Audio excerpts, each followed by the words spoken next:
வளவன். அத்தியாயம் 23. பொலனறுவா நகரத்துக்குள் நுழைந்தார் சோழியவரையன். வளவன் கொடுத்த லட்சினை பொருந்து உத்தரவு ஓலை கையில் இருந்ததினால் எவருமே அவரை தடுக்க முற்படவில்லை. இந்த நகரத்தின் படைப்பிரிவு தளபதியை சந்திக்க வேண்டும் என அவர் அங்கிருந்த வீரன் ஒருவனிடம் கூற, அவன் நேராக அவரை சேந்தனிடம் அழைத்து சென்றான். வந்திருப்பது யாரென அறிந்ததும் சேந்தன் உற்சாகமானான். நீங்களா? இந்த கோலத்திலா? நம்பவே முடியவில்லை என்னால்.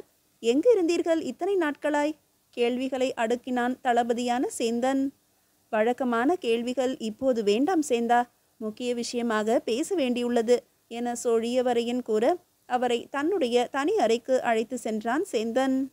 இப்போது பேசலாம் அரையரே, நாம் தனித்தே இருக்கிறோம் இங்கு என்றான் சேந்தன். நாம் நினைத்திருந்தது நடக்கும் வேளை வந்துவிட்டது. ஏனாதியின் லட்சியமும் நான் சோழம் திரும்பும் காலமும் வந்துவிட்டது சேந்தரே என்றார் சோழியவரையன். அவர் குரலில் தெரிந்த உற்சாகம் சேந்தனையும் தொற்றிக்கொண்டது. உண்மையாகவா கூறுகிறீர்கள்? மிக்க மகிழ்ச்சி, மிக்க மகிழ்ச்சி என்றான் தளபதியான சேந்தன். ஆம், அதற்கான எல்லா ஏற்பாடுகளையும் அங்கே வளவன் பார்த்து கொள்வான்.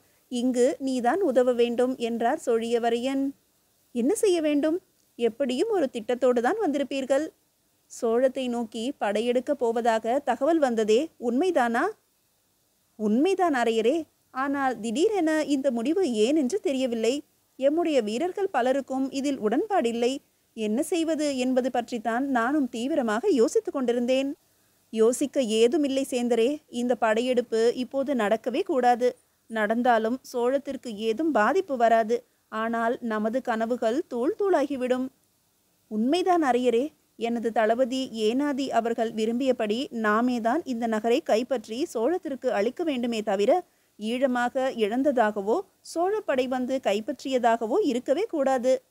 மிக சரியாக சொன்னாய் சேந்தா. நாம் இந்நகரை நமது கைக்குள் கொண்டு வந்து விட்டால் எப்படியும் விஜயபாகு நம்மை நோக்கி வருவான் எதிர்க்க. சமாளிக்கலாமே தவிர நெடுநாட்கள் தாக்கு பிடிக்க இயலாது. அப்போது அவசியமெனில் சோழத்தை நாடலாம் என்றார் சோழியவரையன். நல்லது. என்ன திட்டம் கொண்டு வந்தீர்கள்? நாளை மறுநாள் இரவு இந்த பொலனறுவா நகர் முழுவதுமாக நமது கட்டுப்பாட்டில் வந்துவிட வேண்டும். விஜயபாகுவின் தங்கை மற்றும் அவளது மைந்தர்கள், உறவினர்கள் அனைவரும் அதே இரவில் சிறைபிடிக்கப்பட வேண்டும். துறைமுக பகுதி முழுவதையும் வளவன் தனது கட்டுப்பாட்டிற்குள் ஏற்கனவே வைத்துள்ளான். அங்கு இருக்கும் வேளக்கார படைப்பிரிவினரும் இங்கு வந்து விடுவார்கள். அனுராதபுரத்திலிருந்து விஜயபாகுவின் படை இங்கு வந்தாலும் நுழையவே விடாமல் தடுக்க வேண்டும். விரட்டி அடிக்கப்பட வேண்டும். இதெல்லாம் நடக்க வேண்டும் சேந்தா என்றார் சோழியவரையன். வேளக்கார படையும் இங்கு வந்து நம்மோடு நிற்பார்கள் எனில் செய்துவிடலாம். ஆனால் இங்கிருக்கும் வீரர்கள் நம்மவரே ஆயினும் அவர்களை தற்போது திசை திருப்ப சரியான காரணமோ அல்லது ஏதேனும் நிகழ்வோ வேண்டும். சோழத்தின் மீது படையெடுப்பு என்பதையே இங்கு பலர் விரும்பவில்லை என்பதால் சரியானதோர் காரணம் கிடைத்தால் எளிதாக மடைமாற்றி விடலாம் அவர்களை என்றான் சேந்தன். நன்றாக யோசித்துப்பார் சேந்தா. ஏதாவது ஒரு காரணம் நிச்சயமாக கிடைக்கும். இது போன்றதொரு வேறொரு சூழ்நிலை நமக்கு அமையவே அமையாது. எனக்கும் புரிகிறது என்றாலும் என சேந்தன் முடிக்கும் முன்பு ஒரு வீரன் ஓடி வந்தான் பதட்டமாக. தளபதியாரே, உடனே நீங்கள் வர வேண்டும். முதன்மை தளபதி சாமுண்டரின் வீரர்களும் ஒரு உப தளபதியும் வந்துள்ளார்கள் உங்களை காண என்றான் அந்த வீரன். அதற்கு ஏன் உனக்கு இத்தனை பதட்டம்? வருகிறேன் போ என்றான் சேந்தன். பதட்டமா? அங்கு வந்து பாருங்கள் அந்த கோலத்தை, அதன் பிறகு கூறுங்கள் என அந்த வீரன் கூற, ஏதோ பெரிதாக நடந்திருக்கிறது என்பதை புரிந்து கொண்டான் சேந்தன். சரி வா போகலாம் என்றவன் சோழியவரையனாரை நோக்க, நீ போ, நான் பின்னால் வருகிறேன் என அவர் கண்ணாலேயே சைகை காட்ட வந்த வீரனோடு விரைந்தான் சேந்தன். பொலனறுவா நகரின் மைய பகுதியில் இருந்த ஒரு மண்டபத்தில் நின்றிருந்தார்கள் அவர்கள். ஒரு உப தளபதி மற்றும் சில வீரர்களோடு சில பெண்களும் நின்றிருப்பதை கண்டான் சேந்தன். அருகே வந்து பார்த்தவன் அதிர்ந்து போனான். அவர்கள் பெண்கள் அல்ல, ஆண்கள். மீசையை மழித்து பெண் போல அலங்காரம் மற்றும் உடைகள் அணிவித்து கொண்டு வரப்பட்டிருந்தார்கள். இவனை கண்டதும் அந்த உப தளபதி அருகில் வந்தான். வணக்கம் தளபதியாரே. முதன்மை தளபதி சாமுண்டர் அனுப்பியுள்ளார். எங்களோடு வந்திருக்கும் இவர்களை துறைமுகத்துக்கு கொண்டு சென்று ஏதாவது ஒரு களம் ஒன்றில் சோழம் நோக்கி அனுப்பி வைக்கும்படி அரசரின் உத்தரவு. நகரின் தெருக்களில் இவர்களை நடக்க வைத்து அழைத்து செல்லும்படி கட்டளை. தங்களின் அனுமதிக்காக காத்திருக்கிறோம் என்றான் அந்த பெண் வேடம் தரித்த ஆண்களை காட்டி. யாரையோ அவமானப்படுத்த எண்ணியிருக்கிறார் அரசர். அதனாலேயே இவர்களுக்கு பெண் வேடம் தரித்து அனுப்பியிருக்கிறார் போலும். சோழத்திற்கு அனுப்ப வேண்டும் எனில் இவர்கள் சோழத்தை சேர்ந்தவர்களா? எனில் சோழ மன்னரை அவமானப்படுத்த வேண்டும் என்ற எண்ணமா? இத்தனை கடுமையான ஒரு தண்டனை தரும் அளவிற்கு இவர்கள் என்ன செய்தார்கள் இங்கு என தனக்குள் குழம்பினான் சேந்தன். அதற்குள் அங்கு வந்த சொழியவரையன் பெண் வேடம் தரித்து தலை குனிந்து பரிதாபமாக நிற்கும் அவர்கள் ஒவ்வொருவரையும் உற்று பார்த்தபடியே வந்தார். ஒருவரின் முகம் கண்டு இவர்தான் என அடையாளம் புரிந்த பின்பு அதிர்ந்து போய் நின்றார் சொழியவரையன். யார் இவர்கள்? எதற்கு இந்த கேவலமான தண்டனை? கேட்டான் சேந்தன் உபதளபதியை நோக்கி. அதற்குள் தகவல் பரவி பொதுமக்களும் கூட்டம் கூட்டமாக கூட துவங்கினர். சோழத்திலிருந்து வந்தவர்கள் என்பது மட்டுமே எனக்கு தெரியும் தளபதியாரே. ஏதோ தூதாக ஒரு குழுவாக வந்தார்கள் என்று கேள்வி என்று அந்த உபதளபதி கூற அதிர்ச்சியில் உறைந்து போனான் சேந்தன். இது என்ன கொடுமை? சோழத்திலிருந்து தூதாக வந்தவர்களை இப்படி செய்வானேன்? இது பெரும் பகையை தேடி தந்துவிடுமே என கேட்டான் சேந்தன். அது பற்றி எனக்கு எதுவும் தெரியாது தளபதியாரே. எனக்கிட்ட உத்தரவை நிறைவேற்றி இருக்கிறேன், அவ்வளவுதான் என்றான் அந்த தளபதி. அரசரின் உத்தரவாகவே இருந்தாலும் நகர தெருக்களில் இவர்களை நடத்தியே கொண்டு செல்ல எப்படி அனுமதிப்பது? தேசத்தின் துரோகிகள் என நினைத்து நம் மக்களே அவர்களை அடித்து கொன்று விடுவார்களே. அதனால் ஒரு வண்டி ஏற்பாடு செய்கிறேன், அதில் வைத்து நீங்கள் அழைத்து செல்லலாம் என்றான் சேந்தன். அது தங்களின் முடிவு, தங்களின் விருப்பம். துறைமுகத்திற்கு கொண்டு சென்று இவர்களை சேர்ப்பது வரை எங்கள் பணி. இவர்களை சோழத்திற்கு அனுப்பி வைப்பது அங்குள்ள தளபதியாரின் பணி என்றான் உபதளபதி. அதற்குள் கூட்டத்தோடு கூட்டமாக சேந்தனின் அருகில் வந்தார் சொழியவரையன். சேந்தா, அந்த கூட்டத்தில் ஒருவரை நான் அறிவேன். சோழத்தின் அமைச்சர் குழுவில் முக்கியமானவர். பெயர் திகம்பரன். ஏதாவது செய், நான் அவரோடு பேச வேண்டும். என்ன விவரம் என்பதை முழுமையாக புரிந்து கொள்ளலாம் என்று மெல்லிய குரலில் கூறிவிட்டு எவரும் கவனிக்காதவாறு அங்கிருந்து நகர்ந்தார் சொழியவரையன். சோழத்தின் அமைச்சர்களில் ஒருவரை இப்படி அலங்கோலப்படுத்தி இருக்கிறார்கள் என்பது தெரிந்தவுடன் உள்ளுக்குள் கோபம் பொங்கியது சேந்தனுக்கு. வெளிக்காட்டாதிருக்க மிகுந்த சிரமப்பட்டான். வாடிய அவர்களின் முகத்தை காணும் போது சட்டென்று ஒரு யோசனை தோன்றியது. சரி, மதிய உணவிற்கான நேரமாகிவிட்டது. இந்த மண்டபத்திலேயே அதற்கான ஏற்பாடுகளை செய்து விடுகிறேன். வீரர்கள் மட்டும் இவர்களோடு இங்கேயே இருங்கள். உபதளபதியார் இன்று என்னுடன் உணவருந்தட்டும் என்றவுடன் உச்சி குளிர்ந்து போனது அந்த உபதளபதிக்கு. மிக்க மகிழ்ச்சி தளபதியாரே, தங்களின் பேரன்பிற்கு நன்றி என்று பல் இழித்தான் அந்த உபதளபதி. இவ்விடத்தில் வழக்கமாக இந்நேரத்தில் அன்னதானம் நடைபெறும். இவர்களோடு சில முடியாத முதியவர்களும் வீடு துறந்தவர்களும் உண்பார்கள். ஆட்சேபனை ஏதுமில்லையே என்று கேட்டான் சேந்தன். தாங்களே கூறிய பிறகு ஆட்சேபிக்க இயலாத தளபதியாரே. தாங்கள் விருப்பம் போல செய்யலாம் என்று உபதளபதி கூறும்போதே சோழியவரையரை கடைக்கண்ணால் பார்த்தான் சேந்தன். அவர் அதனை ஆமோதித்து தலையாட்டியதும், வாருங்கள், நாம் எனது அறைக்கு செல்லலாம் என உபதளபதியை அழைத்து கொண்டு அங்கிருந்து நடந்தான் சேந்தன். அனைவருக்கும் இலையிட்டு உணவு பரிமாறப்பட திகம்பரனுக்கு பக்கத்தில் வந்து அமர்ந்தார் சோழியவரையன். அவருக்கு அடுத்தபடியாக திகம்பரரோடு வந்த 2 பேர் அமர, அதற்கு அடுத்தாற்போல வந்த வீரர்கள் வரிசையாக அமர வைக்கப்பட்டனர். உணவு பரிமாறப்பட்டும் கண்களில் நீர்த்துளிகளோடும் உறைந்த முகத்தோடும் இருந்த திகம்பரரை, அதிலும் பெண் வேடத்தில் இருப்பவரை கண்டு பரிதாபமாக இருந்தது சோழியவரையருக்கு. எல்லாம் சரியாகிவிடும், வேங்கை வேடிக்கை பார்த்து கொண்டு இருக்காது என மெல்லிய குரலில் சொல்ல சட்டென்று திரும்பி அவரை நோக்கினார் திகம்பரன். என்னவாயிற்று என்பதை எவரும் அறியாதவாறு, இந்த சோழ நாட்டானிடம் சொல்லுங்கள் திகம்பரரே என சோழியவரையன் கூற, தான் யார் என்பது இவருக்கு தெரிந்து உள்ளது என்பதை அவர் புரிந்து கொண்டார். சோழத்திற்குள் சென்ற ஈழத்தின் அதிகாரியையும் சாளுக்கிய தூதனையும் மூக்கறுத்து அனுப்பிவிட்டாராம் கருணாகர தொண்டைமான். அதற்கான பதில் நடவடிக்கை இது. தூதுவர்களாக இங்கு வந்தோம் என மெல்லிய குரலில் சாப்பிடுவது போலவே பாசாங்கு செய்து கொண்டு கூறினார் திகம்பரன். ஈழத்தின் அதிகாரியோடு சாளுக்கியன் ஒருவனை அனுப்பினால் வேறென்ன செய்வார்கள் அங்கு? அனுப்பியவனுக்கு அறிவில்லை போலும்.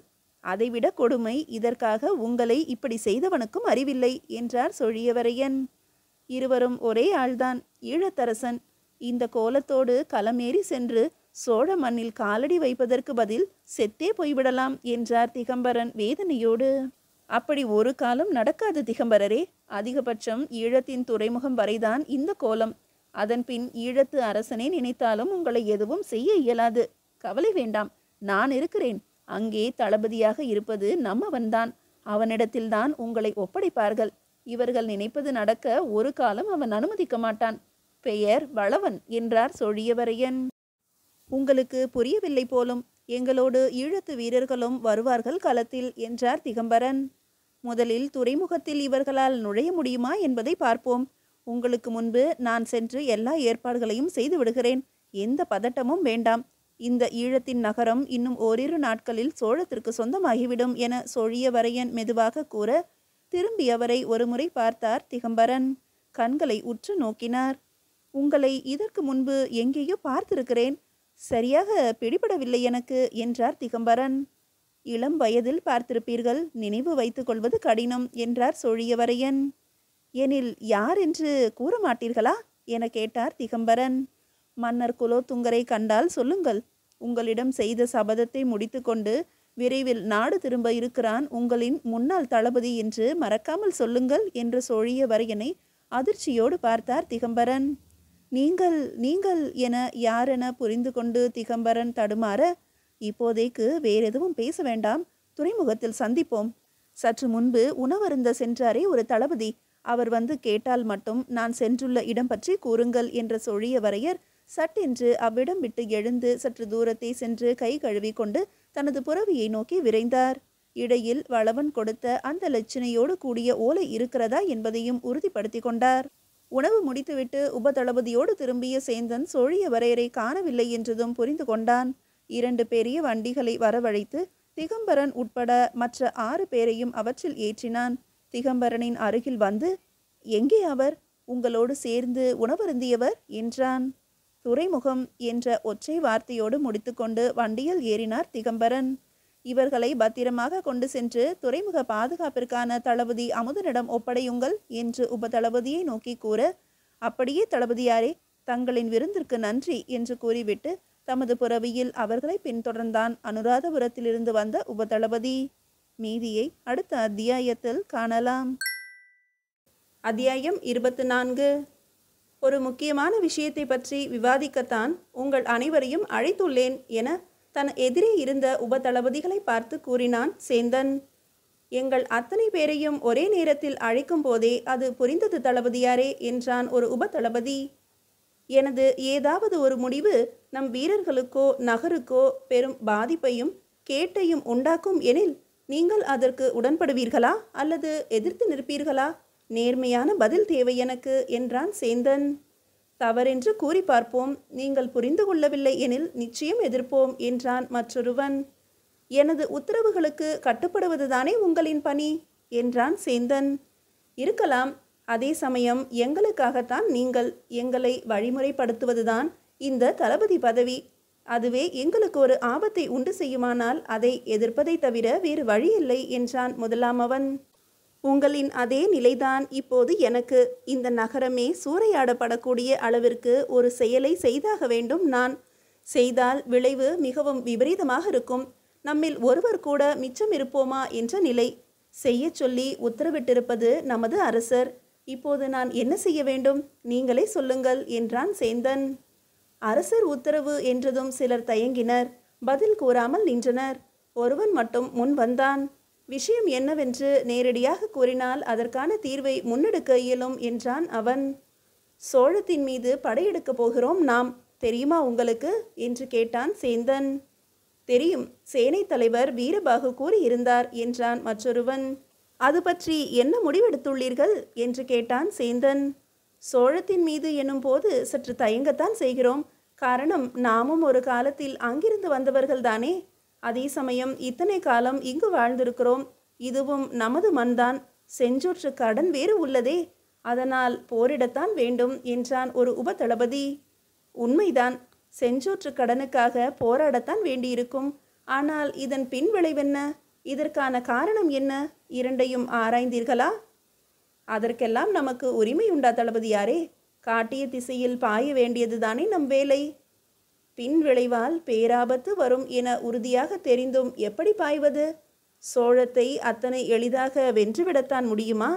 ஒருவேளை சில பகுதிகளை வென்றுவிட்டாலும் இங்கே வராது இருந்து விடுவார்களா அவர்கள்?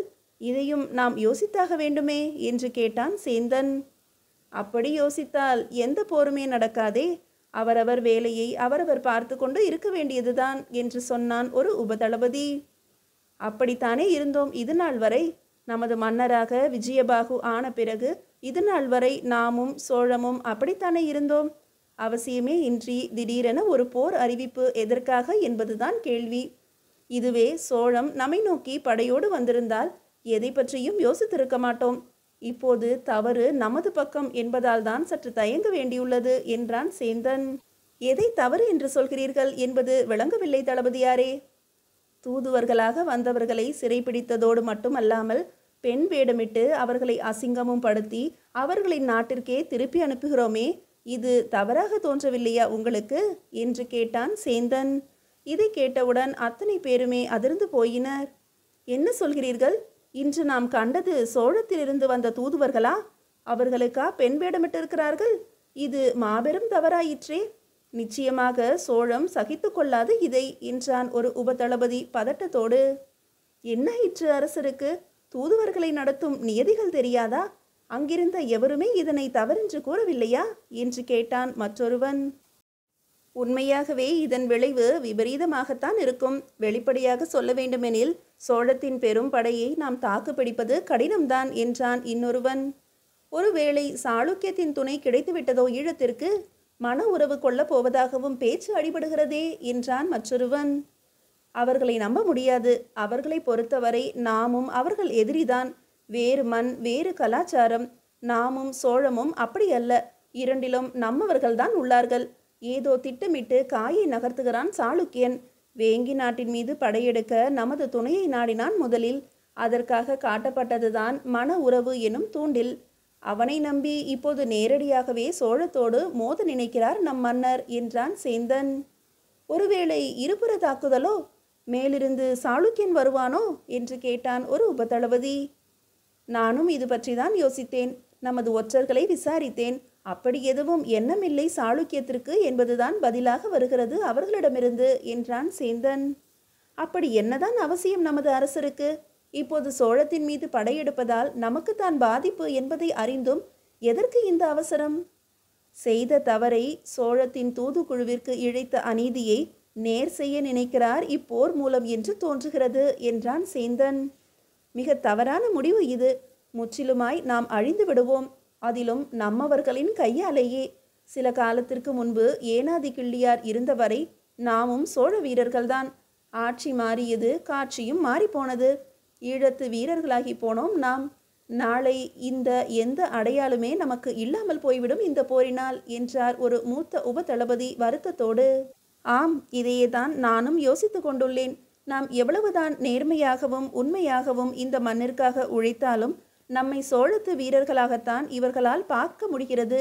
வேறு வழியின்றி நம்மை வைத்து கொண்டுள்ளார்களே தவிர நம்மோடு ஒன்றிவிட அவர்களால் இயலவில்லையே என்றான் சேந்தன். எனில் நாம் மட்டும் எதற்காக செஞ்சோற்று கடன் பற்றியெல்லாம் யோசிக்க வேண்டும்? நமக்கு எது நல்லதோ அதை செய்வோம். நம்மை பலி கொடுக்க நமது அரசரே தயார் என்ற பின் அவரை பற்றி நாம் எதற்கு யோசிக்க வேண்டும் என்றான் ஒரு இளைய உபதளபதி. அப்படியாயின் இப்போதே இங்கேயே ஒரு முடிவெடுத்து விடலாம். சோழத்திற்கு எதிரான போர் நடக்க நாம் அனுமதிக்க கூடாது, முடியாது என எதிர்த்து நிற்போம் என்றான் சேந்தன். கடற்கரை எல்லை பாதுகாப்பு படைப்பிரிவு, அதிலும் வேளக்கார படைப்பிரிவு உண்டு இங்கு. நம்மை விட அளவில் பெரிய படை. அவர்களை வைத்து நம்மை அடக்குவார்கள் என்றான் மற்றொருவன். அவர்களும் நம்மை போலவே தான் கொதித்து கொண்டிருக்கிறார்கள். அவர்களையும் நம்மோடு சேர்த்து கொள்வோம். அது என் பொறுப்பு. ஒருவேளை அவர்களும் நம்மோடு இணைந்தால் இந்த முடிவில் உறுதியாக இருப்பீர்களா என்று கேட்டான் சேந்தன்.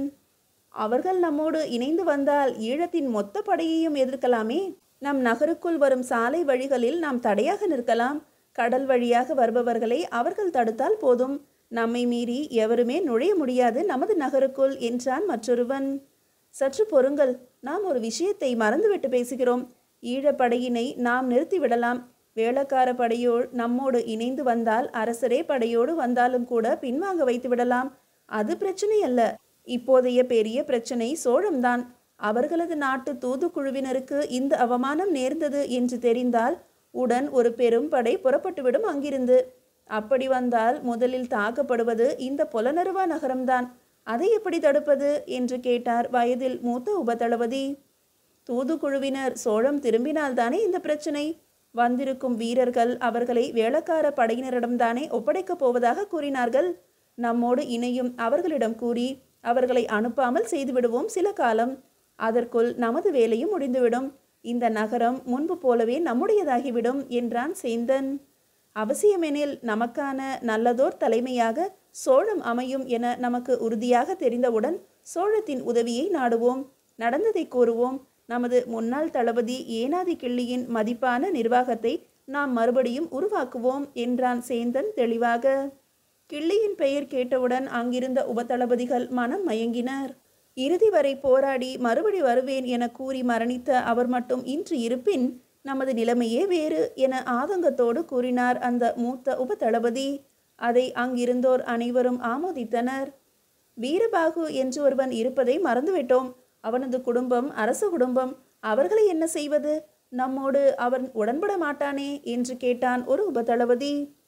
மொத்த குடும்பத்தினரையும் சிறைபிடித்து வைப்போம். பிரச்சனை முழுமையாக தீரும் வரை நம்மிடம் அவர்கள் இருப்பது நமக்கும் நல்லது என்றான் சேந்தன். நமது திட்டம் எல்லாம் சரியாகத்தான் இருக்கிறது. இது முழுமையடைய வேண்டுமெனில் வேளக்கார படைப்பிரிவு நம்மோடு இணைய ஒத்து வர வேண்டும். நிச்சயமாக அவர்களை நம்மோடு இணைத்துவிட முடியுமா உங்களால் என்று கேட்டான் ஒரு உபதளபதி. ஒரு பெரும் மாற்றத்திற்கு நாம் தயாராகி கொண்டிருக்கிறோம். எந்தவித ஐயமும் நமக்குள் இருக்கவே கூடாது. முழுமையான நம்பிக்கை இருந்தால் மட்டுமே நாம் வெல்ல முடியும். அதனால் எனக்குள்ளேயே வைத்திருந்த ஒரு மாபெரும் ரகசியத்தை உங்களோடு பகிர விரும்புகிறேன். இப்போதைக்கு இது உங்கள் 10 பேருக்கு தெரிந்தால் போதும். அவசியம் வரும்போது நமது வீரர்களுக்கு தெரியப்படுத்தி கொள்ளலாம் என ஆரம்பித்தான் சேந்தன். அனைவரது விழிகளும் செவிகளும் சேந்தனையே பார்த்து கொண்டிருந்தன. நமது துறைமுக பகுதியில் இருக்கும் வேளக்கார படைதான் ஈழத்தின் முதன்மை படை என்பதை நீங்கள் அறிவீர்கள். முதல் நிலை படை என்பார்கள் அதனை. அதற்கு அடுத்த நிலையில் இந்த நகரின் பாதுகாப்பு படையான நாம் தான் இருந்தோம். எப்போது? இந்த பொலனறுவா நகரம் தலைநகராக இருந்தவரை, ஜனநாதபுரமாக இருந்தவரை, சோழர்களின் கையில் இருந்தவரை. இப்போதிருக்கும் மன்னர் விஜயபாகு ஜனநாதபுரத்தை மக்கள் மறக்க வேண்டும் என்பதற்காகவே இங்கிருந்து ஒரு அரசன் போல நிர்வாகம் செய்த ஏனாதி கிள்ளியின் புகழ் மறக்கப்பட வேண்டும் என்பதற்காகவே தலைநகரை அனுராதபுரத்துக்கு மாற்றினார். அவர் தலைமையிலான ஈழம் பழைய நினைவுகளை மறந்து புதியதோர் ஈழமாக உருவாக வேண்டும் என்பது அவர் எண்ணம். அதில் தவறேதுமில்லை என முடித்து சேந்தன் மறுபடி தொடரும் முன்பு, கூற வந்த ரகசியத்தை இன்னும் தொடவே இல்லையே என்று கேட்டான் ஒருவன். அதைத்தான் கூற வருகிறேன். தளபதியார் ஏனாதி கிள்ளியின் கடைசி வார்த்தைகளை மறுபடி நினைவுபடுத்துகிறேன். மறுபடியும் வந்து இந்த நகரை மீட்டு சோழத்திற்கு உரிமையானதாக ஆக்குவேன் என கூறி மறைந்தார் அவர். காலப்போக்கில் நாம் அவரை மறந்துவிட்டோம் அல்லது மறக்கடிக்கப்பட்டோம். ஆனால் மறக்காமல் ஒருவர் இருந்தார். அவரது வார்த்தைகள் உண்மையாக்கப்பட வேண்டும் என்பதற்காகவே தம் வாழ்நாள் முழுவதையும் செலவழித்தார். அவர் பெயர் சோழியவரையன். ஈழத்தை மீட்க படை கொண்டு வந்த சோழத்தின் முதன்மை தளபதி அவர் என்று சேந்தன் முடிக்கும் முன்பு, அவரைத்தான் சில நாட்களுக்கு முன்பு நாம் ஈழம் முழுவதும் தேடிக்கொண்டிருந்தோமே, அவர்தானே என கேட்டான் உபதளபதி ஒருவன். அவரேதான். ஏனாதி கிள்ளியின் உயிர் நண்பர். நம் அரசரால் ஏதும் ஆபத்து நேர்ந்துவிடக்கூடாது என்பதற்காக கிள்ளியின் குடும்பத்தினரையும் தன்னோடு அழைத்து கொண்டு காணாமலேயே போய்விட்டார். அவரைத்தான் இத்தனை ஆண்டுகள் கழித்து நாம் தேடினோம் என்றான் சேந்தன். இன்று வரை அவர் கிடைக்கவே இல்லையே. சோழத்திற்கும் திரும்பவில்லை என்கிறார்கள். ஒருவேளை இறந்து போய்விட்டாரோ என்று கேட்டான் மற்றொருவன். இல்லை, இறக்கவில்லை, இருக்கிறார். தன் நண்பனின் வார்த்தைகள் பொய்யாகிவிடக் கூடாது என்பதற்காக இன்று வரை போராடி கொண்டிருக்கிறார். அவரது போராட்டத்தின் இறுதி கட்டத்தில்தான் நாம் இன்று நிற்கிறோம். ஏனாதியாரின் வார்த்தைகளில் அவருக்கு இருந்த நம்பிக்கை மட்டுமே அவரை உயிர் வாழ வைத்துள்ளது இன்று வரை.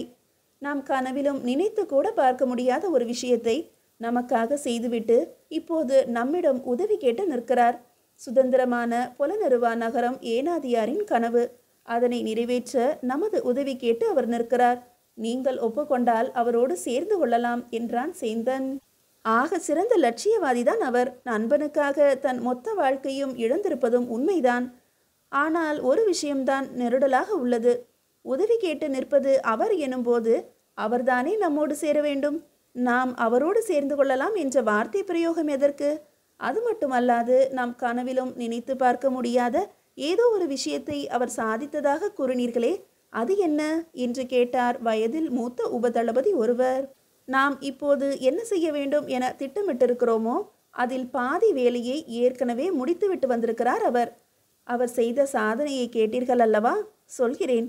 இன்று நமது கடற்படை பிரிவு பாதுகாப்பில் உள்ள வேளக்கார படையின் தளபதியாக இருக்கும் அமுதன் யார் தெரியுமா என்று கேட்டான் சேந்தன். தெரியும் தளபதியாரே, தங்கள் அண்ணன் மகன்தானே. அதனால்தானே வேளக்கார படையினர் நம்மோடு இணைவார்கள். அது எனது பொறுப்பு என நீங்கள் தற்போது உறுதியாக சொன்னீர்கள் என்று கேட்டான் ஒரு உபதளபதி. இல்லை, அது உண்மை இல்லை. அவன் என் அண்ணன் மகன் இல்லை. நமது மதிப்பிற்குரிய தளபதியார் ஏனாதி கிள்ளியாரின் ஒரே மகன்தான் அமுதன். இப்படி ஒரு உயர்ந்த நிலையில், அதுவும் ஈழத்திலேயே அவனை அமர வைத்ததுதான் சோழியவரையனாரின் சாதனை என்று முடித்தான் சேந்தன். சேந்தன் கூறிய அந்த பதில் அங்கிருந்த அத்தனை பேரையும் மிரள வைத்தது. இது சாத்தியமா என யோசிக்க வைத்தது.